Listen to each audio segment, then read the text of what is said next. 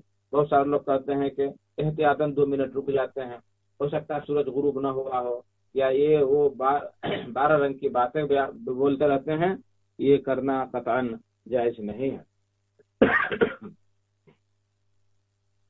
کئی جگہوں پر دیکھا گیا ہے کہ لوگ خواہ مخواہ تاخیر کرتے رہتے ہیں، جو صراحتاً سنت نبوی کے خلاف ہے۔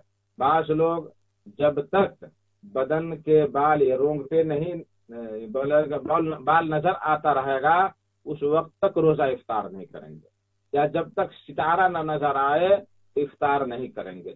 یہ ساری باتیں، یہ سارے کام شریعت کے بالکل خلاف ہے، بلکہ جب وقت ہو جانے کا یقین ہو جائے تو بلا قیل و قال کے افطار کر لینا چاہیے۔ اللہ عالم بالصواب۔ میرے بھائیو دوستو، افطار جلدی کرنے کا ایک بہت بڑا فائدہ یہ ہے کہ اس میں نبی کریم صلی اللہ علیہ وسلم کی اطاعت ہے، اور اللہ تعالیٰ یہ دیکھنا چاہتا ہے کہ میرے حکم سے جب بندہ پورے دن بھوکے پیاسے رہا ہے تو کیا میرے حکم سے افطار کرنے میں جلدی کرتا ہے کہ نہیں کرتا ہے، یا اپنی طرف سے قیل و قال کر کے تاخیر کرتا ہے۔ اللہ تبارک و تعالیٰ نے سورج غروب ہو گیا، خلاص معاملہ، حکم ہو گیا کہ سورج غروب ہو گیا، روزہ افطار کر لینا ہے، تو یہ اللہ تبارک و تعالیٰ کا حکم ہے، شریعت کا حکم ہے۔ تو یہ دیکھنا چاہتا اللہ تبارک و تعالیٰ کہ کیا یہ بندہ میرے حکم کی تعمیل کرتا ہے کہ نہیں کرتا ہے۔ اس لیے ان چیزوں کو دھیان میں رکھتے ہوئے روزہ جلدی افطار کر لینا چاہیے۔ اللہ عالم بالصواب۔ میرے بھائیو دوستو، 041 590 239 یہ نمبر کھلا ہوا ہے، اور اس نمبر پہ آپ کال کر کے ہم سے جڑ سکتے ہیں۔ آج فیس بک آئی ڈی بھی بدلا ہوا ہے، وہ کسی وجہ سے نہیں کھل سکا ہے، اس وجہ سے فیس بک پر بھی آج سوالات شاید ہی آ پائیں گے۔ اس لیے میرے بھائیو دوستو، آپ لوگوں سے گزارش ہے کہ اسٹوڈیو کے نمبر پر کال کر کے آپ سوالات کریں، اور خود بھی فائدہ اٹھائیں اور دوسروں کو بھی فائدہ حاصل کرنے کا موقع عطا فرمائیں۔